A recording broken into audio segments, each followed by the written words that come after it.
거룩한 예배에 오신 성도님들을 주님의 이름으로 환영합니다. 더위에 지친 우리의 몸과 마음이 주님 안에서 치유되고 회복되기를 기원합니다. 이제 예배합니다. 하나님께 예배하는 사람은 영과 진리로 예배해야 합니다. 아멘. 사랑의 하나님 아버지, 우리를 예배로 불러주셔서 감사합니다. 사막에 비가 내리면 죽어가던 생명이 다 살아나는 것처럼 우리 예배에도 은혜의 담비를 부어주셔서 성도들의 메마른 심령들이 모두 살아나게 하여 주옵소서. 예수님의 이름으로 기도합니다. 아멘.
오늘 우리에게 주시는 하나님의 말씀은 누가복음 14장 25절에서 33절의 말씀입니다. 제가 봉독할 때 경청하시기 바랍니다.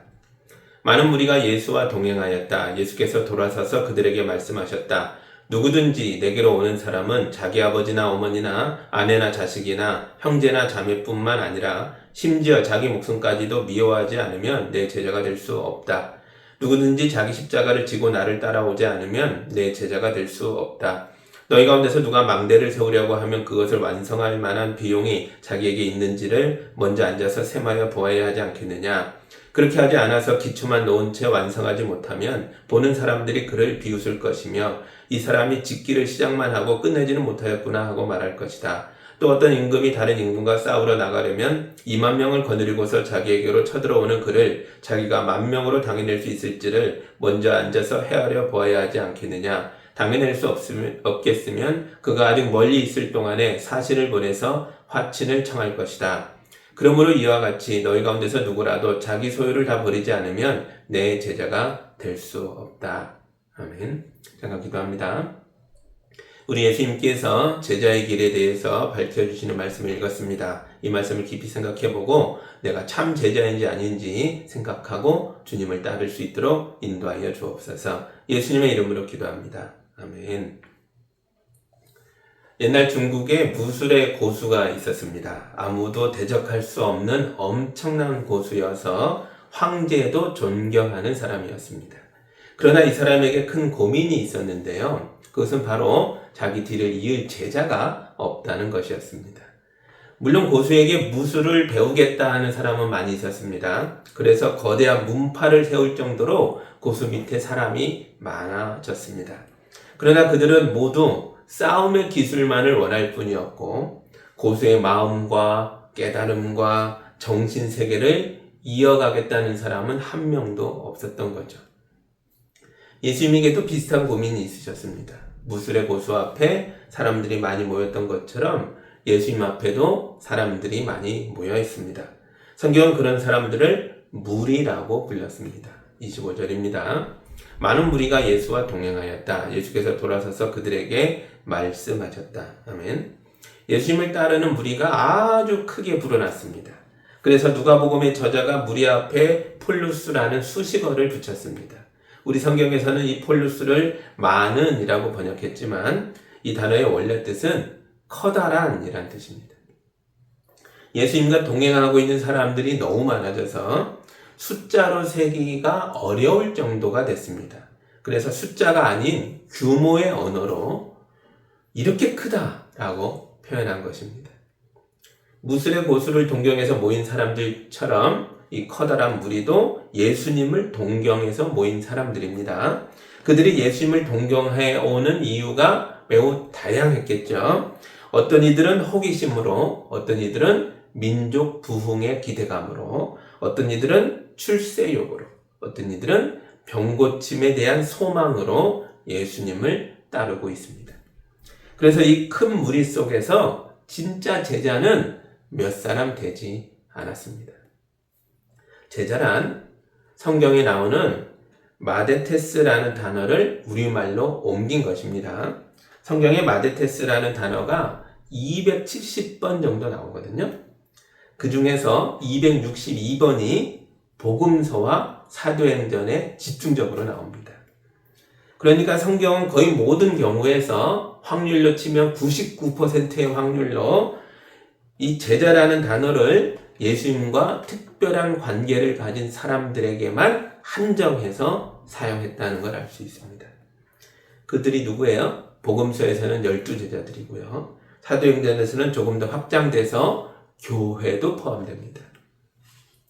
예수님 앞에 커다란 무리가 있었지만 심지어 그들이 예수님과 함께 동행하고 있지만 그들은 아직 예수님의 마데테스가 아니었습니다.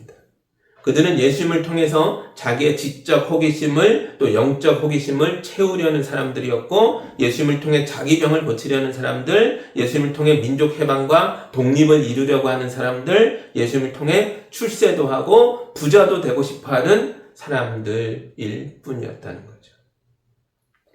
그럼 마데테스는 어떤 사람을 말하는 것입니까? 마데테스는 스승의 가르침을 자기의 마음 깊이 받아들이고 스승의 말뿐만 아니라 스승의 행실까지도 모두 닮으려고 애쓰는 사람입니다. 이런 사람이 제자인 것입니다. 그래서 제자가 세상에 홀로 존재할 수가 없습니다. 먼저 세상에 스승이 존재해야 비로소 제자도 존재할 수 있는 거죠. 그러니까 내가 예수의 제자다 하려면 먼저 예수가 계시고 비로소 예수 따름이인 제자가 있을 수 있다는 거죠. 예수 없이는 제자도 없는 겁니다. 이걸 짧은 구호로 말하면 오직 예수입니다. 오직 예수, 오직 예수, 오직 예수. 이러고 사는 사람이 예수님의 제자입니다. 오직 아버지, 오직 어머니 이러고 사는 사람이 있으면 우리는 그런 사람을 효자라고 부르죠. 하지만 제자는 아닙니다. 26절입니다. 누구든지 내게로 오는 사람은 자기 아버지나 어머니나 아내나 자식이나 형제나 자매뿐만 아니라 심지어 자기 목숨까지도 미워하지 않으면 내 제자가 될 수 없다. 아멘. 이 말씀을 이상하게 해석하지 마십시오. 예수님이 사람들에게 자기 가족을 버리고 심지어 자기 목숨까지 버려라 이렇게 얘기하신 게 아닙니다. 그게 본래 뜻이 아니고요. 이 말씀은 예수에게 온 많은 사람들 속에서 내 인생에서 자기 인생에서 예수님이 제일 중요합니다 라고 고백하는 사람이 제자라는 뜻입니다. 오직 아버지, 오직 어머니 이러는 사람은 효자라고 했죠. 오직 아내, 오직 자식 이런 사람은 가정적인 사람입니다. 오직 내 목숨, 오직 성공, 오직 내 출세 이런 사람은 열심히 사는 사람이죠. 다 괜찮은 사람들이에요. 좋은 사람들이에요. 다만 예수의 제자는 아니라는 거죠. 제자는 어떤 사람이라고요? 제자는 오직 예수로 사는 사람입니다. 사실 예수님도 효자셨어요. 그래서 예수의 제자들도 예수님을 닮아야 되니 다 효자가 돼야죠. 하지만 살다 보면 오직 아버지와 오직 예수가 충돌할 때가 있습니다. 우리나라에 복음이 처음 들어왔을 때 이런 일들이 거의 모든 집에서 일어났죠. 예수 믿는 것을 부모님이 반대하고 집안 어른들이 반대할 때 부르자로 낙인 찍혀서 집 밖으로 내쫓김을 당하는 사람들이 있었죠. 그런데도 오직 예수 이런 사람들이 있었습니다. 그들이 한국 교회를 세운 사람들입니다. 예수님이 아무나에게 내 제자가 되라 이렇게 말씀하신 게 아니에요. 예수님은 자기 앞에 모인 무리에게 예수와 동행하고 있는 사람들에게 내 제자가 되라 제자의 길을 말씀하셨습니다. 지금도 그래요. 오늘 이 말씀을 듣고 있는 여러분도 예수 앞에 모여있는 사람들입니다. 그러나 무리 중에 하나로 만족하지 마시고 제자가 되시기 바랍니다. 무술의 고수가 자기의 모든 것을 제자에게 물려주듯이 예수님도 자기의 모든 걸 제자들에게 물려주십니다. 예수님은 병을 고치고 귀신을 내쫓는 권능을 가지고 계셨습니다. 그런데 이 권능을 제자들에게 주셨습니다. 마가복음 6장 7절입니다. 그리고 12제자를 가까이 부르셔서 그들을 둘씩 보내시며 그들에게 악한 귀신을 억누르는 권능을 주셨다. 아멘. 예수님은 자기에게 임한 성령도 제자들에게 주셨습니다. 요한복음 14장 26절입니다. 그러나 보혜사 곧 아버지께서 내 이름으로 보내실 성령께서 너에게 모든 것을 가르쳐 주실 것이며 또 내가 너에게 말한 모든 것을 생각나게 하실 것이다. 아멘. 예수님이 정말 많은 걸 제자들에게 주시는데요. 그 중에서 가장 좋은 것은 바로 하나님의 자녀됨입니다. 예수님은 하나님을 아빠라고 부를 수 있는 유일한 분이셨어요. 그런데 이런 엄청난 특권을 제자들에게 주셨습니다. 갈라디아서 4장 6절과 7절의 말씀입니다. 여러분은 자녀임으로 하나님께서 그 아들의 영을 우리의 마음에 보내주셔서 우리가 하나님을 아빠, 아버지라고 부를 수 있게 하셨습니다. 그러므로 여러분 각 사람은 이제 종이 아니라 자녀입니다. 자녀이면 하나님께서 세워주신 상속자이기도 합니다. 아멘. 예수님은 자기에게 있는 모든 좋은 것들을 다 제자에게 주셨어요. 성령도, 권능도, 상속권도, 하나님 나라도, 주의 말씀도 다 주셨습니다. 그런데 스승이 제자에게 좋은 것만 물려주는 게 아니에요. 제자는 자기 스승의 임무와 고난도 물려받아야 합니다. 27절입니다. 누구든지 자기 십자가를 지고 나를 따라오지 않으면 내 제자가 될 수 없다. 아멘. 십자가는 고난의 상징입니다. 우리에게 주어지는 자기 십자가도 고난을 의미합니다. 금으로 만든 액세서리가 절대로 아니에요. 십자가는 그냥 고난입니다. 어떤 고난입니까? 예수의 제자이기 때문에 받는 고난입니다.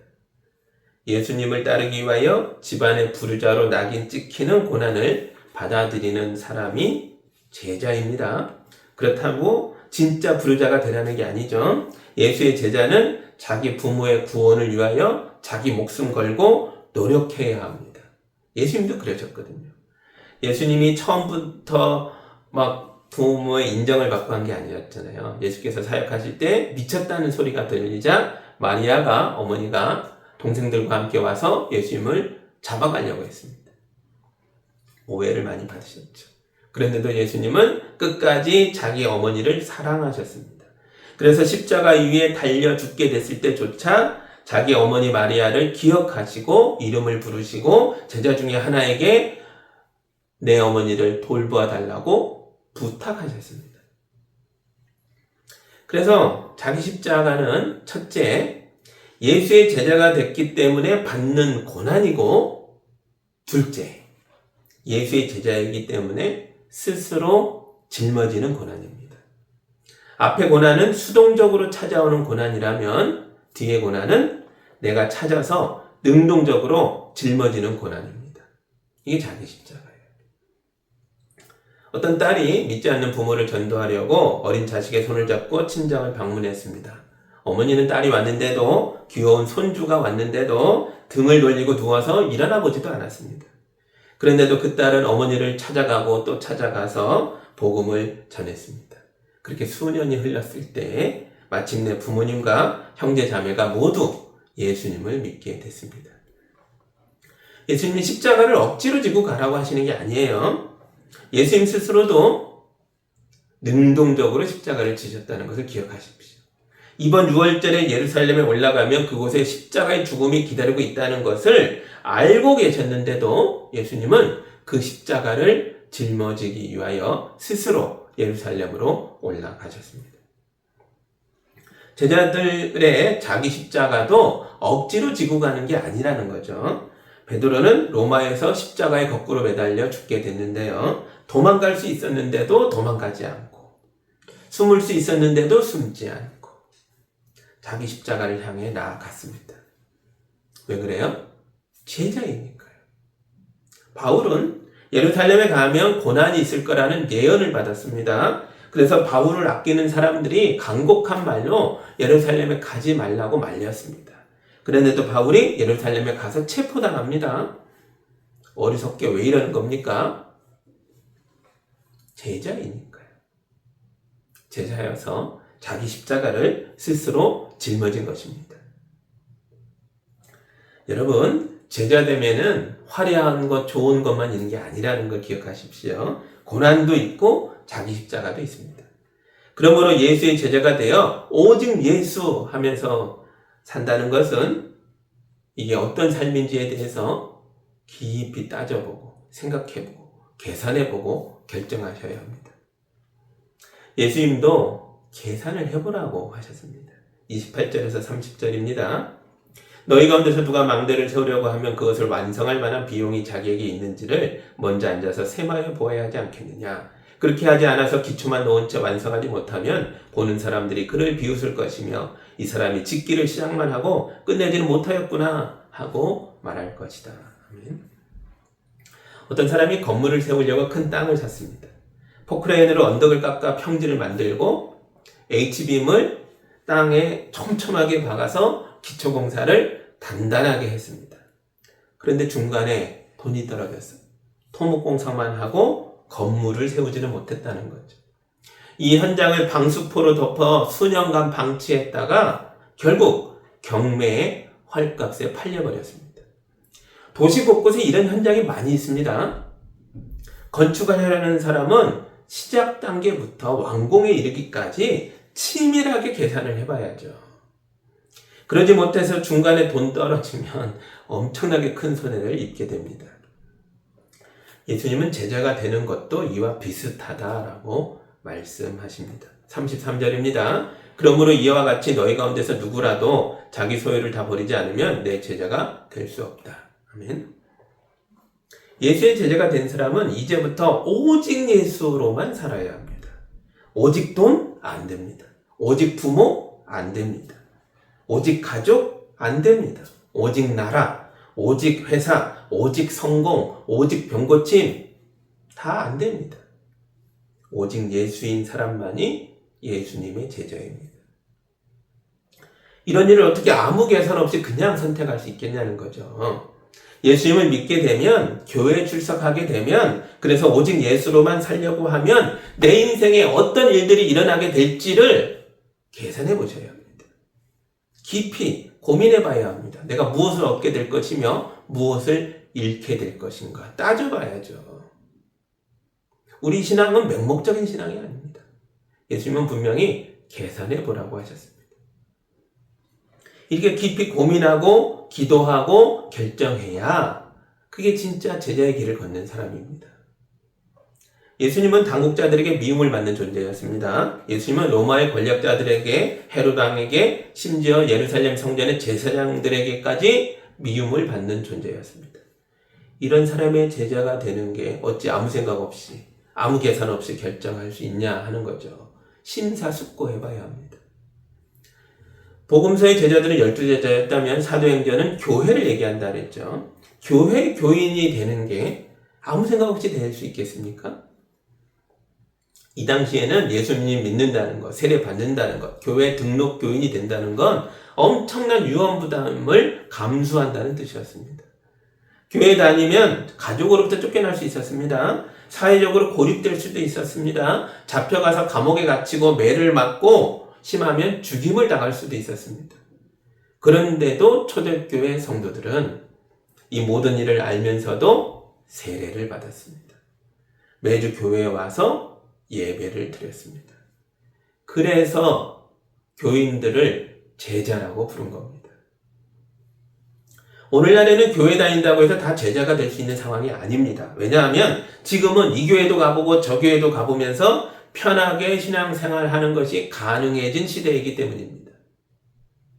저는 우리 교회 처음 온 분이 있으면 그날 바로 등록하라고 권면하지 않습니다. 적어도 한 달은 꾸준히 다녀보면서 스스로 계산을 해봐야 하기 때문입니다. 내가 예수한기교회 등록교인이 되어서 매주 예배드리고 이곳의 교인들과 교제하고 교회의 사명과 비전을 위해 헌신할 수 있는가? 내가 그렇게 살 수 있는가? 내가 이 교회 교인이 되면 무엇을 얻게 되고 무엇을 잃게 될 것인가? 계산해 봐야죠. 그리고 깊은 고민과 기도 후에 결심한 사람만이 하나님 앞에 한 사람의 교인으로서, 제자로서 책임감을 가지게 되는 것입니다. 이게 진짜 제자입니다. 목사님 저도 그렇습니다. 제가 우리 교회 부임하고 만으로 10년이 지났어요. 많이 지났죠. 10년 전에 여러분이 저를 담임 목사로 청빙했을 때에 정말 많이 고민했습니다. 제가 예수한기교회 담임 목사가 되면 제게 어떤 좋은 일들이 일어날 것이며 또 어떤 어려움이 있을지에 대해서 생각해 봤습니다. 그리고 제가 왜 목사가 됐는지에 대해서도 생각해 봤습니다. 목사는 교회를 위해 존재하는 사람입니다. 교회는 건물이 아니라 사람이고 교인들이죠. 그래서 제가 예수한기교회의 담임 목사가 되는 걸 받아들이는 그날부터 저는 이제부터 오직 예수한기교회, 오직 예수한기교회의 교인들 이러면서 살아야 하는 겁니다. 이것은 목사인 제가 목회를 잘하고 못하고의 문제가 아닙니다. 다른 차원이에요. 제가 예수의 제자냐 아니냐의 문제인 것입니다. 예수님 앞에 커다란 무리가 있었습니다. 그런데 이들 모두가 제자는 아니었고 아주 소수의 사람들만 제자였습니다. 내가 제자인지 아닌지를 어떻게 알 수 있습니까? 단단한 결심이요? 아닙니다. 마음의 뜨거움이요? 아닙니다. 남들로부터 받는 인정이요? 아니라는 거죠. 예수님이 말씀하신 제자됨의 3가지 기준을 여러분 앞에 놓고 스스로 계산해 보시기 바랍니다. 첫째, 누구든지 내게로 오는 사람은 자기 아버지나 어머니나 아내나 자식이나 형제나 자매뿐만 아니라 심지어 자기 목숨까지도 미워하지 않으면 내 제자가 될 수 없다. 둘째, 누구든지 자기 십자가를 지고 나를 따라오지 않으면 내 제자가 될 수 없다. 셋째, 그러므로 이와 같이 너희 가운데서 누구라도 자기 소유를 다 버리지 않으면 내 제자가 될 수 없다. 기도하겠습니다. 하나님 감사합니다. 예수님이 큰 무리 앞에 세 가지 기준을 내어놓고 계산해보고 결정하라. 내 제자가 되겠느냐? 물어보시는 장면을 보았습니다. 이 말씀을 여러 각도로 깊이 생각해 보았습니다. 이제 우리가 계산할 때입니다. 결정할 때입니다. 깊이 묵상하고 기도하고 심사숙고하여 주님의 참된 제자, 진짜 제자로 살아나가는 우리 모든 교인들 될 수 있도록 도와주옵소서. 예수님의 이름으로 기도합니다. 아멘.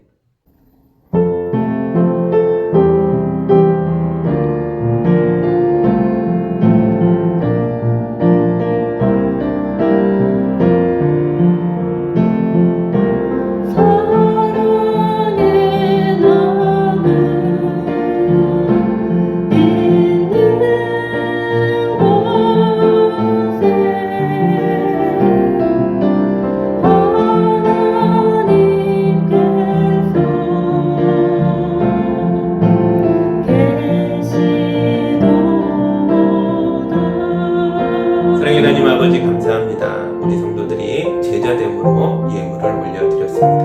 이 귀한 예물들이 거룩하게 쓰여 하나님 나라를 확장하고 수많은 생명을 살리게 하여 주옵소서. 우리 성도들 헌금했다고 책임을 다했다 말하지 않고 나의 삶으로 제자됨으로 생명을 살리는 역사로 나아가는 귀한 교인들 될 수 있도록 축복하여 주옵소서. 그 모든 일을 감당할 수 있도록 권능을 허락하여 주옵소서. 예수님의 이름으로 기도합니다. 아멘. 이제는 우리 주 예수 그리스도의 은혜와 우리 하나님 아버지의 크신 사랑하심과 성령님의 인도하심과 교통하심이 예수님의 부름 앞에 깊이 고민하고 결단하여 제자됨으로 나아가는 모든 성도들 위해 이제로부터 영까지 함께하기를 간절히 축원하옵나이다. 아멘.